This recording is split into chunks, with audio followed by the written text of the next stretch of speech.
I'll be right with you guys. Can you hear me? If you can hear me, type in a number 1 in the chat box if you can hear me.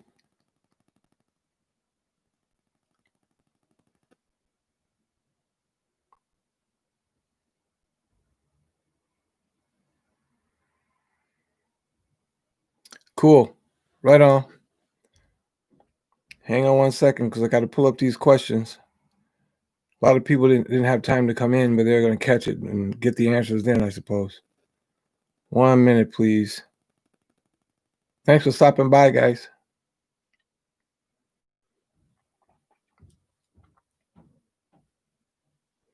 All right.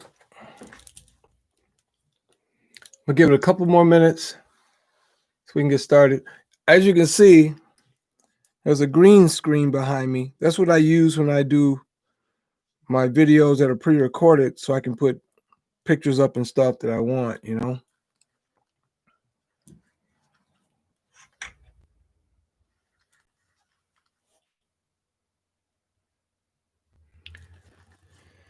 But I haven't figured out how to do that on YouTube yet.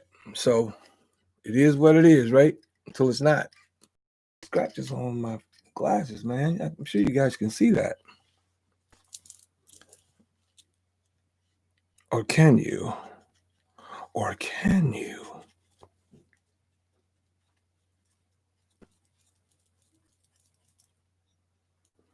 There we go.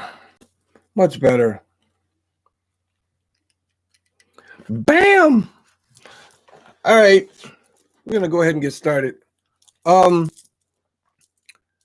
We can take some live questions if you have them. The reason why I wanted to do this, let me first say the reason why I wanted to do this. Well, first of all, let me introduce, because I'm going to record this and edit it anyway, so I'll just start right here. What's up? This is G Sharp, and this is the 7801 Q&A, live Q&A. This is the first time we've done it live. Hucky couldn't be here. Hucky's got a real job, so he couldn't be here. So, and you can see there's a green screen behind me, which means that I'm not on Zoom. I haven't figured out how to set up my green screen on YouTube yet because I didn't have time. I didn't have time to do it today. But we're going anyway. And again, this is the Q&A, the first live broadcast for the 7801. With me, G Sharp. And the reason why I wanted to do this is because ever since I first met Prince, people have always asked me questions that I really didn't want to, you know, and this was long before I signed any kind of NDAs or any of that. It just never been my deal to tell stuff that I know he wouldn't want me to tell. And that includes other people in his camp as well. So, but I've always been that guy who was, you know, I was always like, okay, here's the screen, right? Here's Prince. Something's going on. Or, yeah, no kidding, DJ Cowboy, that's my dude. So, like going all the way back to Purple Rain and moving forward, because I met Brown Mark first, and that automatically threw me in the mix, and he was working with me on a record and stuff like that. That threw me in the mix, and because of that, that immediately threw me in front of stuff that I probably wasn't really meant to see or be a part of, right? So let me give you an example. A lot of times, stuff that you guys all saw on television and all of that, here was Prince or here was the revolution or whatever, and not everything, but a few things. And right off camera, like right over there or backstage or somewhere there, I was there. Or something would happen, like when Prince played basketball with Mickey Free and all. I got a call after all that happened, right? So just, you know, just always in the mix, you know, never famous. You know, everybody knows I wanted to be. Every musician wants to be famous. But then I quickly found out that fame and fortune don't always go together. So I was a lot more interested in making money instead of trying to be, known, if you will. So with that said, so people have been asking me questions my whole life about Prince and everybody else, right? And everybody else, right? I even had, it's funny because DJ Cowboy's on here. I've had people in the past ask me, what's DJ Cowboy like? I'm like, what do you mean, what is he like? I mean, I know him, and we boys and all, but I mean, you got to be a little more specific than that, all right? So, anyway, what I'm going to do, and if you guys want to ask some questions on the chat, you can ask questions now. You can just start putting them up. And I'm going to start with the questions that I got through my inbox from people who probably want to hear these answers later on, or haven't watched any of our other live streams, because I answer a lot of these questions in some of our previous episodes. Again, this is the 7801, and if you're so inclined to donate, help us out in the production. Not that this is any great production today, but help us out in the production of making the 7801. Go to patreon.com/the7801. All right. And when I edit this, you'll probably see it right there or something. But anyway, let me start with the first question I got. How did you end up in Minneapolis? Again, I kind of covered that before, but I'm not going to say that after every question. I'm going to assume that you haven't seen it, which is why you asked the question. So, how did you end up in Minneapolis? Well, I always said I wanted to come here. So, I mean, I've been a Prince fan since way back. And so I got the opportunity to come here working with Brown Mark. And I came here, first time I'd ever been here. And we hung out, we ate a lot of food, we went to a couple of 2 or 3 bars, was introduced to some people, and did some demo work and left, right? And he wanted me to join a band he was going to put together. He was going to put me around this band. He's going to build his band around me. And I already had a band, right? And it just never been my thing to just, well, I got my big break, so hey, peace out. Just never been my deal. So I remained loyal to my band, as I should. In my mind, I should have, and I'm glad I did. And but that deal all kind of went away. So after we moved forward a little further and things happen, I meet people, blah, blah, blah. I'm in Austin, Texas, playing with my band, The Business. Not G Sharp in the Business, but The Business, the original Business, where I was the band leader and frontman, right? And I get a call from Craig Rice one morning saying that Maserati was looking for an additional lead vocalist. And I asked where Terry was. So Terry snatches the phone from Craig and like, get up here, man, and get out, right? So next thing you know, that's where I am.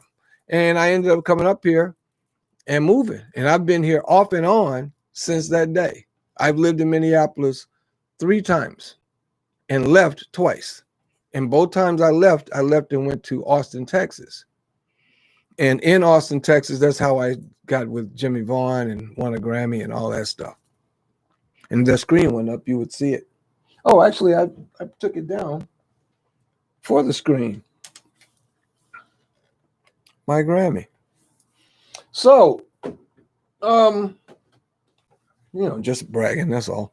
But anyway, Purple Dove 7, let me go ahead. This isn't really a question, but more of a comment, but it just crossed my mind. Can y'all imagine P having his own YouTube channel, bringing us all of us on Friday Night Chat?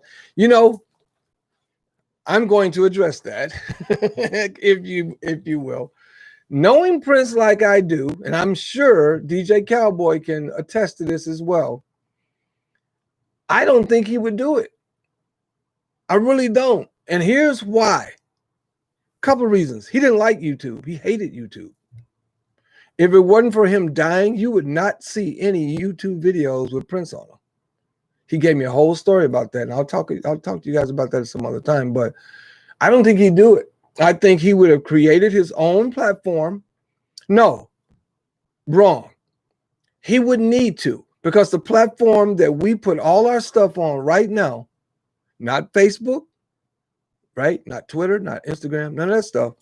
The platform where the 7801 is, where you can find all our previous videos, is Discovered. Discovered. If you go to the 7801 vlog, the 7801 vlog.com, you'll find all of our videos. And it's on a platform called discovered.tv. I suggest you go check it out. Here's why. Because it is not like YouTube.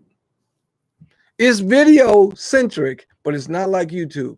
And the good news is the guy who created it, born and raised in St. Paul, and Prince told him about doing something like this, and he's just now getting it up to speed. If Prince was alive, he'd be on Discovered. He wouldn't even be on YouTube. That's right. Cowboy, if cowboys say it, it's real. Right? If cowboys say it, it's real. Right? Because I don't want y'all to ever think that just because the first time you saw DJ Cowboy was on Graffiti Bridge, don't think he was just some just showed up cat. Okay, we all been around this game a long time. Absolutely. So yeah, I don't think he'd be here bringing nothing on YouTube. I don't think he'd be doing it. I could have done this live on Discovered, but because Discovered's such a brand new platform, I didn't want anything to be glitchy at all. Right? Exactly. Yeah, that's right. DJ Cowboy. We go a long way back. We go a long way back. Right? So anyway, yeah, so that was that. Now, I ended up here because when Maserati called me, I, took the gig, but I wrestled with that because I was leaving my band in Austin. So I went to my guys and I told them, yo, man, because I was the band leader, but my second in command was Mr. Hayes, Morris Hayes from Prince Camp as well. And Morris was in the band with me. We had been in bands together since college, right? So just about everything that we've done, we did it moving the same direction, right? So I went to Morris. I said, yo, man, Maserati wants me to come there. He said, what do you mean? What's the question?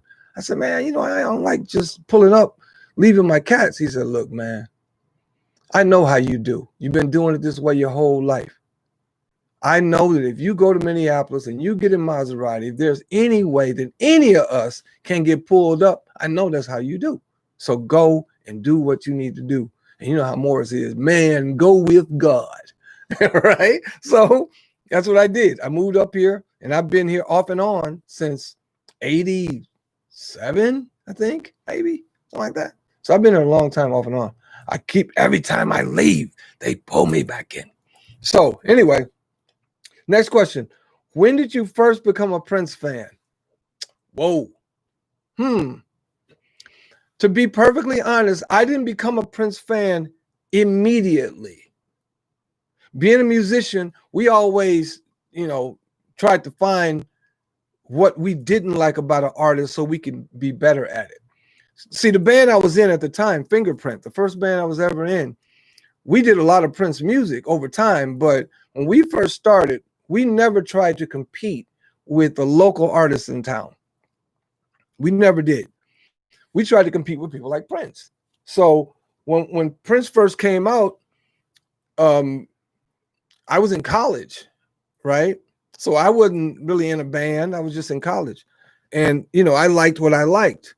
As a matter of fact, at first, the first time I heard Prince music, I heard Bambi, because I've always been into rock music. So I heard Bambi. I don't know where I was when I heard it, but I was like, wow, that's cool.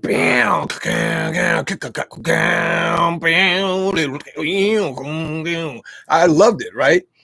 But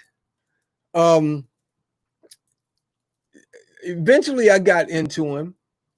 I just thought he was weird, man. Because, when Prince came out, don't forget, brothers wasn't trying to wear no drawers on stage. You know what I mean? Them leopard panties and shit. That's just not how it went down, right? So, but by the time he got really popular, every band in the country, every dude in the country was wearing Jerry curls and, the little skinny mustaches and all kinds of androgynous looking shit. So, yeah. So, when my band started cooking, we started cooking hard, man, because we were trying to compete. We weren't trying to just be fans. We were trying to compete.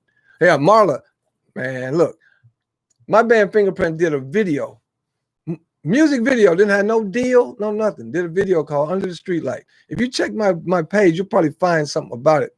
But anyway, Marla said Fingerprint was the best band in Memphis. My favorite cover was Don't Disturb This Groove. We used to kill it, right? We did a video. Marla was in it. Man, she was a little cutie. Man, woo, y'all ain't ready. But anyway, she's still a cutie. Cute as hell. So yeah, so we were into him, and we didn't get really, really into him until maybe the second album, right? And then when Purple Rain busted out, oh man, oh my God, it was off the chain. I remember our whole band got together, got dressed up in all our gear, like we're getting ready to go on stage just to go to the movie theater to watch Purple Rain. And everybody in there was wearing that kind of stuff. Everybody, women walking around in lingerie, the whole deal. It was crazy at the movie theater. I knew then Prince has a hold on us, man. We up in here with all our gear on, our Jerry curl, all dripping, right? And and then after we watched the movie, we had a gig that night, and we went and choked some people out after watching that, man. And I'll never forget, in college, I told Jelly Bean this about, I don't know, maybe 15 years ago. I told Jelly, first time I was kind of hanging out with him. I know, right? I was hanging out and was talking to Jelly. And you remember on the Times first album when they're standing with their backs against the wall like that? Jelly had this kind of interesting patterned smoking jacket, kind of tuxedo top deal going on. I had that exact jacket in college. I remember telling Jelly, I said, Jelly, man, I had that same shit. I had it. He said, you didn't steal mine, did you? I said, nah, because me and Jelly were about the same size for a long time.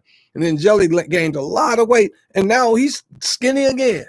So he rides a bicycle 5 miles a day. I said, good, man, because I'm eating fried chicken 5 miles a day. I ain't trying to. So anyway, so that's how I ended up in Minneapolis, and that's how I became a Prince fan, from just being in a band and watching how crazy talented this cat was. Because he was just a little bit older than us, right? So all of a sudden, yeah, Ragstock. No shit. That's where he probably got it from. That's probably where he got it from, because I got mine from a used tuxedo shop. Yep, sure did, Ragstock. I remember Ragstock. Matter of fact, everybody I know who moved to Minneapolis bought a trench coat or a overcoat, wool coat from Ragstock. When I first got here from Austin, Texas, I didn't have no Minnesota coat. I had a Texas wintertime coat. Bad call. I'm telling you, if you're not from here, take this on great advice. Buy your winter coat when you get here. Let me say that again for the people in the cheap seats. Buy your winter coat when you get here. Do not, the suits too, do not buy no winter coat in Memphis or in Florida and come up here thinking you're going to be straight. I'm telling you, trust me when I tell you this. Buy your winter coat when you get here. Let somebody who lives here tell you where to go and get your coat. All right, so yeah, we got our coats from Ragstock and big wool, trenches and stuff. Yep, sure did. Now, next question. Did you ever get mad at Prince? Does the Pope wear a dress? Come on. I don't know one person that has ever ever worked with Prince longer than 30 minutes and didn't have one of the minutes where he was mad, wanted to choke him out. I'm telling you, Prince, man, he was different, man. He was a different cat. Absolutely. And like Morris would say all the time, he had several, not one or two, because we all get in certain moods and people think you're just a different person. Prince had about 7 personalities. And depending on which one, you had to learn before you walk up on him, okay, which Prince is this today? Oh, and you got to be paying close attention because he'll flip personalities on you in mid-sentence. So anyway, yeah, got mad at him all the time. All the time. And typically it was about, because, you know, my band was Carmen Electra's band when he took her on the road. That was my band. And every day I'd be mad about something. He used to come down. I'll tell you one of the times I really got mad though. When he asked me to put a band together for Glam Slam. All right. So I put the band together. We're playing at Glam Slam. He's loving it. He's digging it. He's coming to our rehearsal. He's jumping up and down. But first time he really made me mad was this band was cooking. It was cooking. And out of nowhere, he brings this chick out of somewhere, New York or something. I'm like, what? Some girl, she was I think she was Puerto Rican. She was beautiful. Don't get me wrong. She was beautiful. She was fine. Like Lenny, DJ Cowboy, you know Lenny, right? Used to play guitar with Maserati for a minute. Lenny said she was fun as the hair on a toad frog's green ass. That's how fine she was. She was fine, right? But she had an attitude because she knew that Prince liked her. So she would always act all funny and mess stuff up, and she couldn't sing. It was all kind of jacked up. Finally, I go to Prince and said, man, why are you putting this girl in my band? Isn't my band not good enough without her? No, she's just one of my new talents. And I said, dude, right? So finally I said, look, if you want a female singer to be in our band, why don't you let me put Margaret in our band? Oh, you can work with Margie? I said, yeah, dude. Okay. So he put Margaret in the band. Then he pissed Margaret off because he makes Margaret a backup singer for Carmen. Margaret didn't even go. But anyway, I got mad because he wouldn't let stuff just lie. He would tinker. And I'm like, man, quit tinkering, dude. I got this. I ain't no rookie. I know what I'm doing. Right? Quit tinkering. If you ask me to play guitar, which you did, you can tinker all you want with that because I ain't no guitar player. Right? But band leader, running a band, being as funky as you or better, oh yeah, I got you. He knew it. He was scared of my band from Glam Slam. He would come to rehearsal and watch us, and then he would leave and take whatever we were doing and take it to his band. I'll never forget it. Levi called me and said, man, what y'all doing down there in that warehouse? I said, what you mean? He said, Prince just came back changing everything, man. Got loops on this and boom, boom, boom. I was like, he's down here stealing, man. But you can't lock him out, because he's paying for rehearsal. So anyway, I got mad at him all the time. Did he ever get mad at you? Oh, I'm sure he did. I'm sure he did. I am sure he did. Oh yeah, he was scared at the time too. But yeah, I'm sure he got mad at me. He just never really showed it. Like he would ask me, he got to the point where he would ask me certain questions about stuff.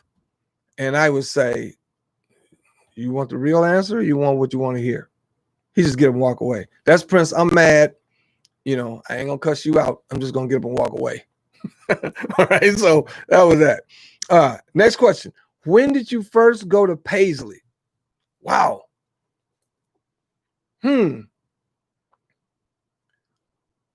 I will have to say, the first time I went to Paisley, I don't know the exact date, but I'm almost positive the first time I went in Paisley, Levi Caesar took me into Paisley Park because he was working on a band with me in it, and he wanted to do a photo shoot. So some kind of way he found a way to let us use that backdrop. Yeah, on Graffiti Bridge, me and Morris. That was probably the first time I was at Paisley Park on Graffiti Bridge when they were working on that. Yep. And you know, I had a part in Graffiti Bridge, but they cut it out. I was actually, matter of fact, no, Cowboy. I went to Paisley before then because I was working as a receptionist at Paisley when Prince put me on the set to be a limo driver on Graffiti Bridge. So I had already been in there. All right, I had been in there working on some stuff. The stuff that I'm talking about right now didn't nobody really know about. That was Levi, you know, bright idea. Let's use the sound stage to, you know, take some pictures. Like, you sure we can do this, bro? I got this. Right. So anyway, that was around the first time I went there. Anybody got any questions in the chat? Any more questions in the chat? Oh yeah, he got mad at us on Graffiti Bridge. Yep, he did. He did. He did. I forgot about that. Okay, anyway. All right. So next question, and that I received was you're gonna love this, Cowboy. Did you ever see Prince when he wasn't in makeup?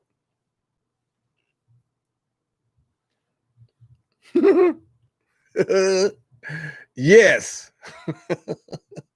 Yes. Not only did I see him with no makeup, I saw him with no makeup. I saw him with no real show kind of clothes on. I saw him with no heels on. I saw him barefoot. I saw him. Okay, let me give you an example. During Graffiti Bridge, I think, correct me if I'm wrong, Cowboy. During Graffiti Bridge, wasn't that when he was dating Vicky Vale? You know what I'm talking about. When he dating Vicky Vale during Graffiti Bridge? I'm almost positive. But anyway, I was at Paisley, and I was standing near the kitchen talking to Levi or somebody. And he comes out from the back somewhere with Kim Basinger. Her hair's all over the place. She got on like some men's pajamas, too big, right? PJs. And he's got on some like a long t-shirt. Yeah. She had like a long t-shirt thing on and her legs were out. And they look like they got rolled hard and put away wet, both of them.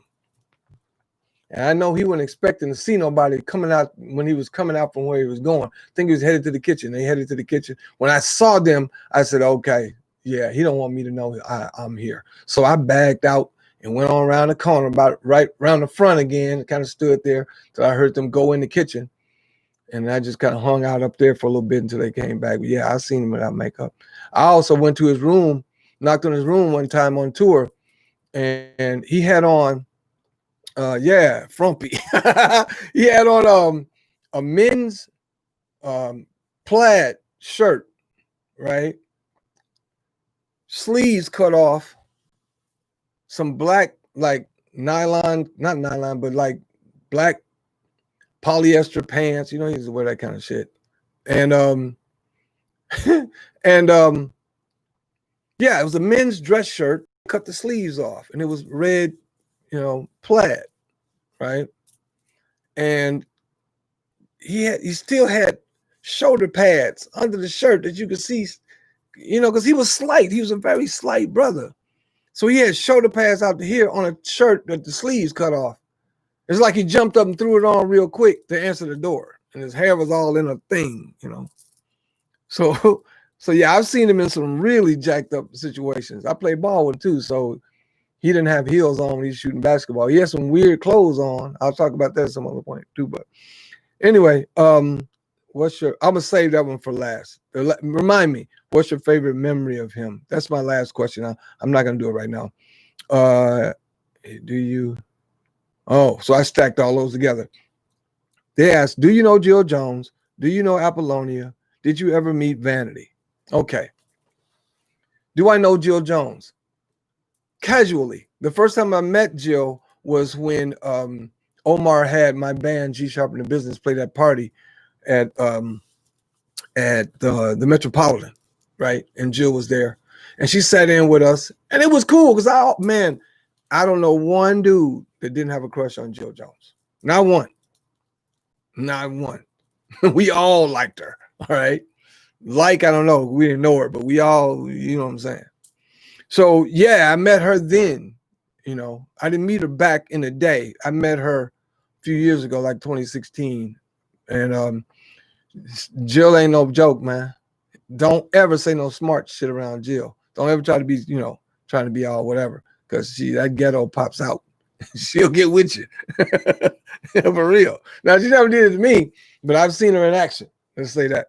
Apollonia. I met Apollonia when Bobby Z did the Heart Association, Purple Heart show, where she was the special guest. And I sang Take Me With You with her. Yeah, I know, right? For he's a jolly good fellow, for he's a jolly. Yeah, that was cool. That was cool to actually sing the song that he did the duet with her. He did the duet with her. There's only been one other time that was that surreal for me. Two other times. Well, we'll talk about this some other time. But anyway, Apollonia. Yes, I did. Jill Jones. Yes. Did you ever meet Vanity? Once. And I'll tell you when I met her. I met her at Motown. I was in LA, either living there, I forget the exact time. Because sometimes memories get all screwy in your head. And I met her. I literally bumped into her at Motown because she had a deal with Motown. And I was up there in the office talking to Carrie Ashby Gordy, who was Barry Gordy's son, right? And I backed into her accidentally. She was coming out of the elevator and I was leaving, and I'm talking, all right, man, all right, I'm out. And elevator opens up and she bumps into me. Now get this shit. Woo, y'all ain't ready for what I'm about to say. Vanity comes out of the elevator, bumps into me. Oh, I'm sorry, sweetheart, blah, blah, blah. A little voice. She's little. She was really little, right? But she had a white fur coat. I don't know if it was mink, fox, or I don't know what it was.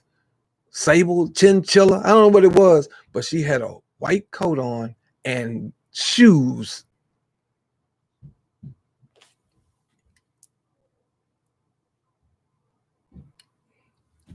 Let me say that again. Vanity had on a white fur coat, some heels, and to my knowledge, that's about it, because that coat flopped open a little bit. And I was like, what that now around here? Flash, just a real quick. And that's all, player. Woo, Jesus. Her skin tone was flawless. She was one of the most beautiful women I have ever seen. And I know I sound like Hyman Roth not Hyman Roth, but Sam Waltz from The Godfather. She was a beautiful woman. She was the most beautiful woman in the world, and I've seen them all. All right? She was crazy. She had Prince by the nose from day one. I can already tell. And when he and her fell out about the whole Purple Rain thing, I don't think he ever got over that. I really don't. So just keeping it real, I don't think he ever got over it. So, moving forward. Do you know Terry and Jimmy? Yes. I know Terry better than I know Jim. I met Jimmy briefly a few times back in the day. Terry used to come to bunkers all the time. Of the two, and Cowboy knows this too, of the two, Jimmy is the biggest star. He acts more like a star than Terry. Terry would always go down to bunkers and, hang out, blah, blah, blah, right? you know, so I saw him all the time, and he would take pictures, and all. He was just really a lot more approachable. Jimmy is a sweetheart of a guy. He's just not as approachable. That's just for me. I don't know if everybody else feels that way, but that's the way it was for me. But yeah, I do know Terry and Jimmy, and I have a Terry and Jimmy story that I'm very fond of. The night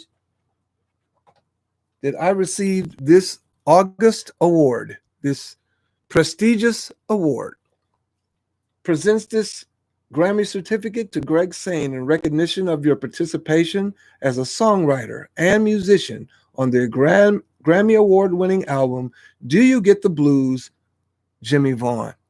In the category Best Traditional Blues Album, 44th Grammy Awards, year 2001.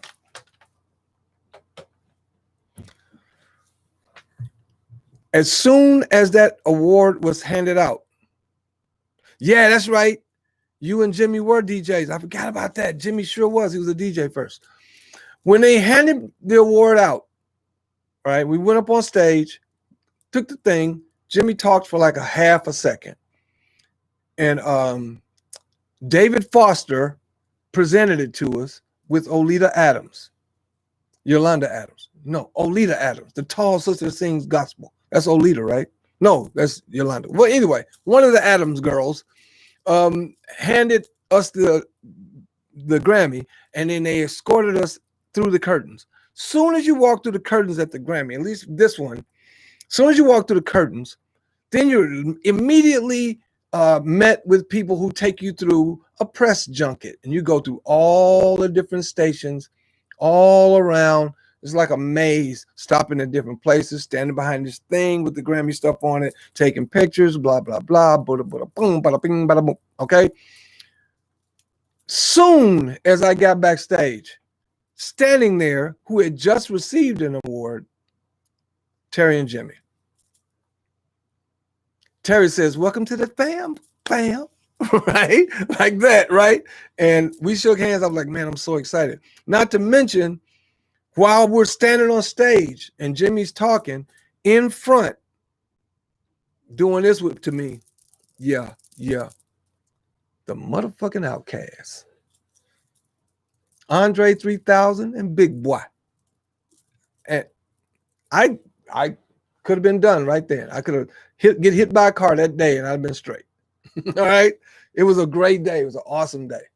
All right. And then when I got back to Minnesota, cats didn't even know I was even writing songs for nobody, let alone nominated, let alone won. Nobody knew it. And when I got back, they were like, dude, we saw you on TV, dude. Blah, blah, blah, blah, right? So that was pretty dope. So anyway, yeah, I do know Terry and Jimmy. Long story short, I do know Terry and Jimmy. They're great guys.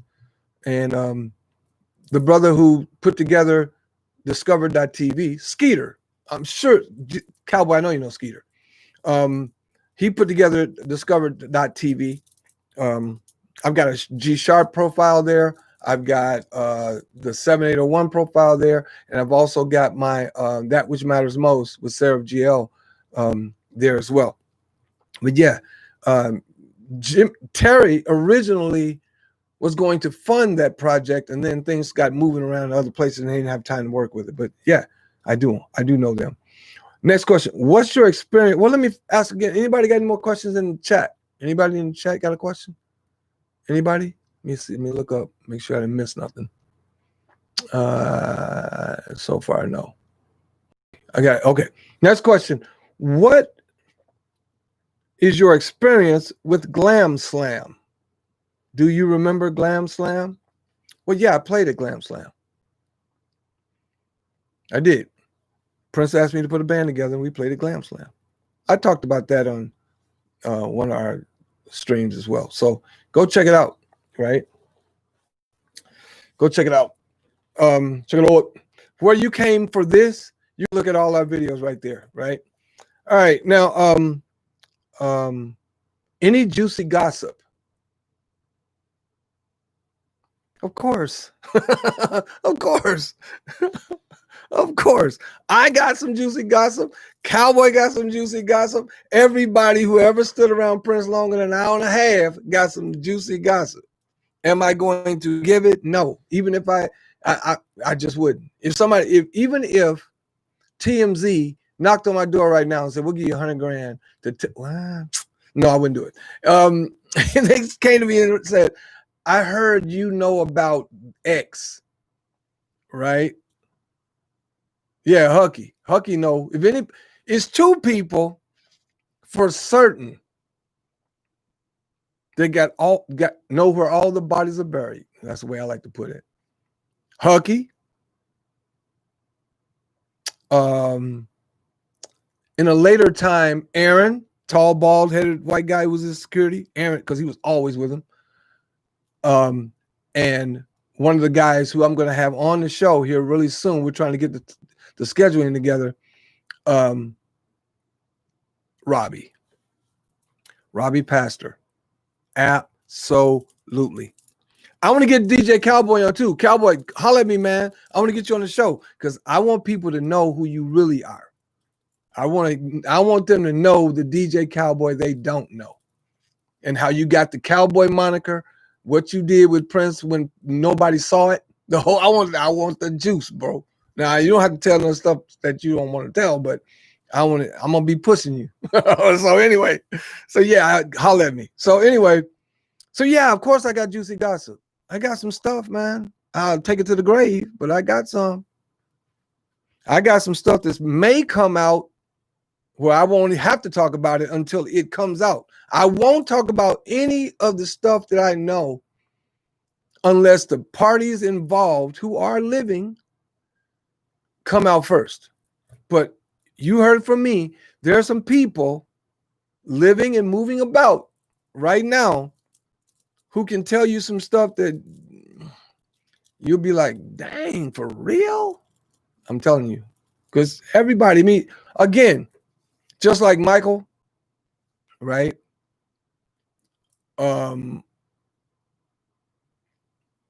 Just like Michael Jackson, just like Madonna, just like anybody on that level, when they die, that's when the stuff starts coming out. It takes a while, but that's when the stuff starts coming out because we just don't do that, right? And I haven't done it yet, and I'm not going to.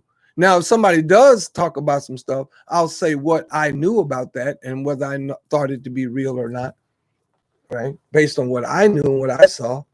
But I'm never going to step up and do it. I mean, I just can't do it. I can't do it. All right.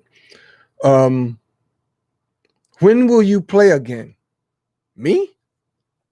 I don't know. I talked to Mike Scott the other day. Y'all know Mike Scott, right? He plays with JT. And I said, Mike, do you even still feel like a musician? He said, gee, I feel like a magician because somebody made my whole career disappear.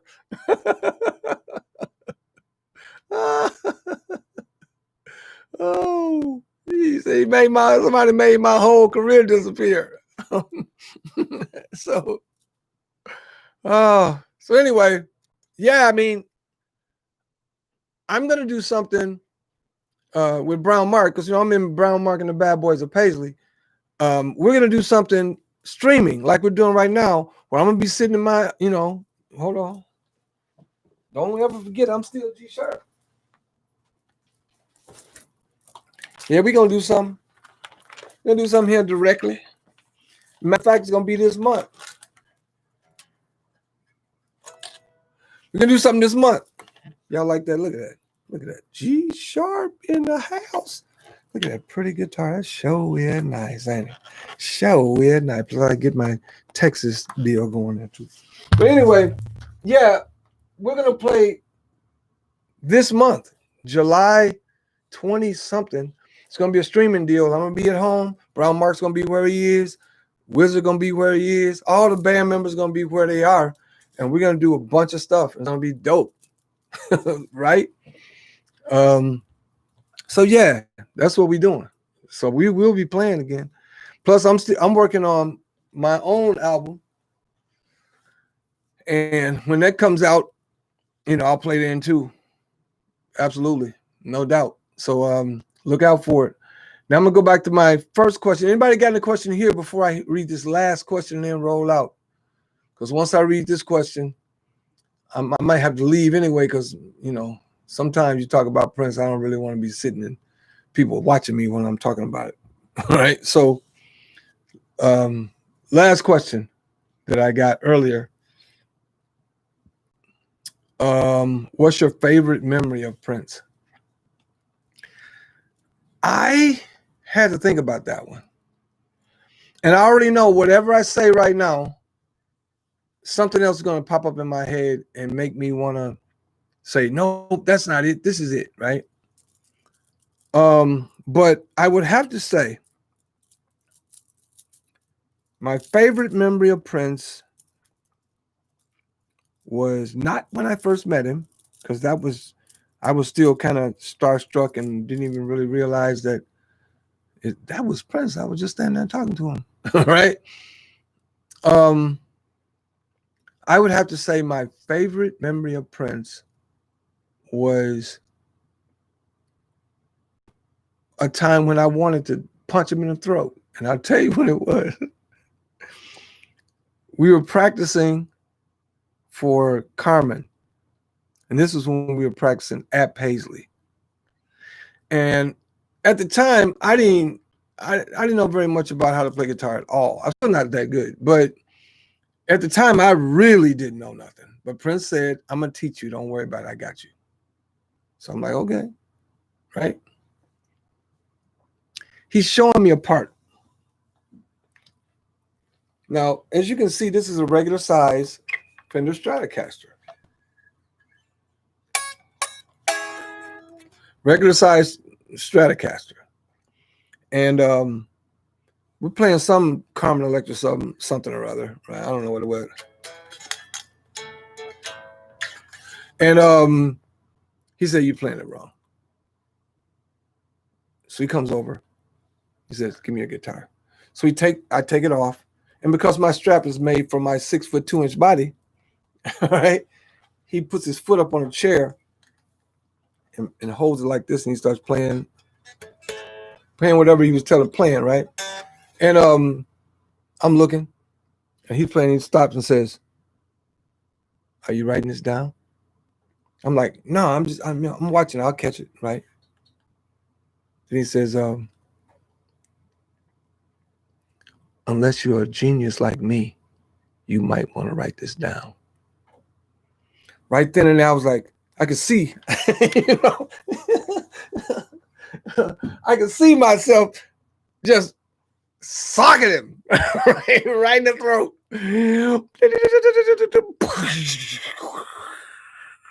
Yo, mother. I could see it, right?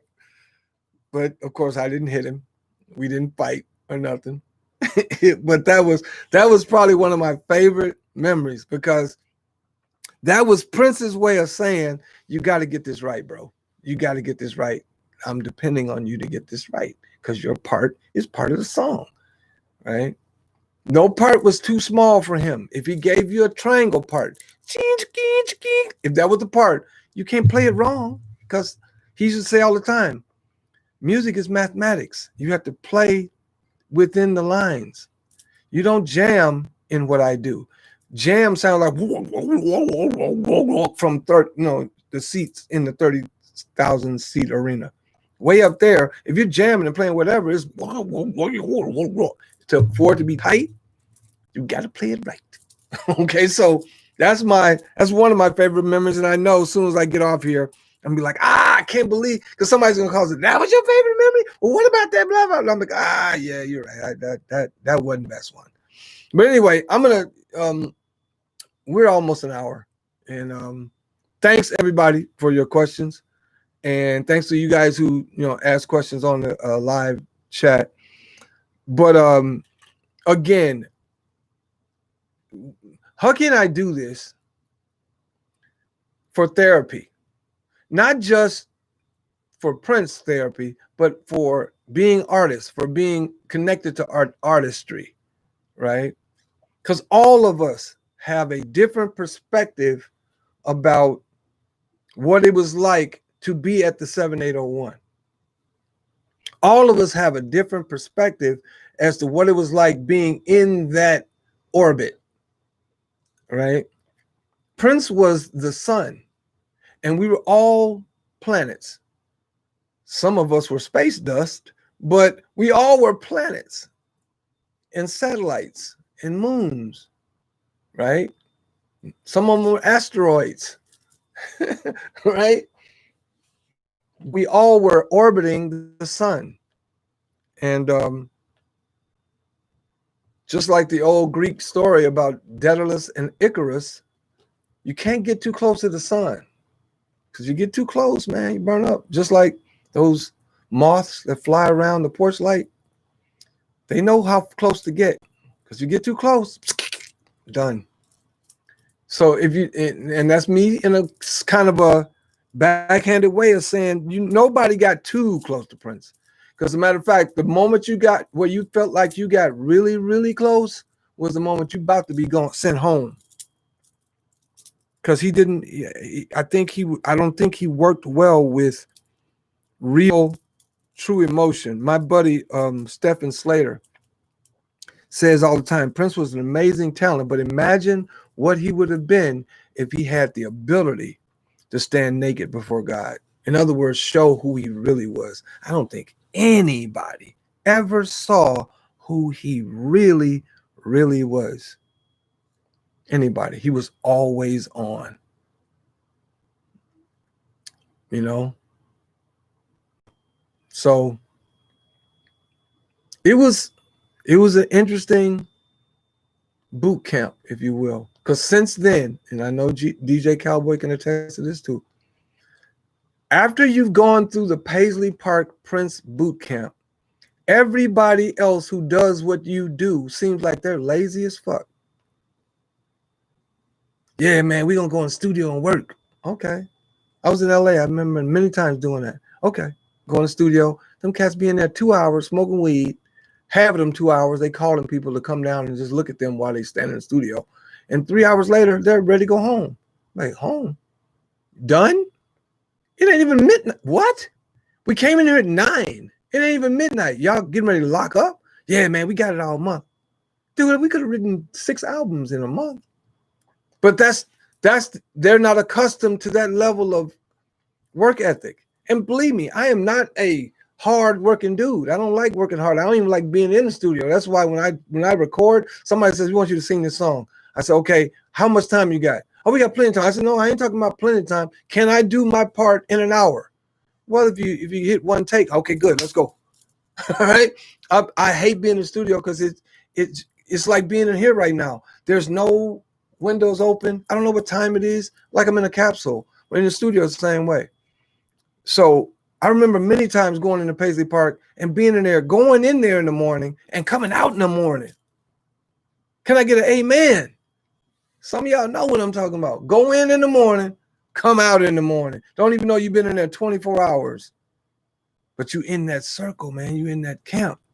When you roll up in Paisley, when you hit the 7801, all bets are off, bro. You don't know nothing about it until you've been there. Absolutely. Word up. So again, I'm G Sharp on behalf of my boy Hucky Austin. Thank you for hanging out. If you're inclined to help us out, go to patreon.com/the7801. Become a patron. All right.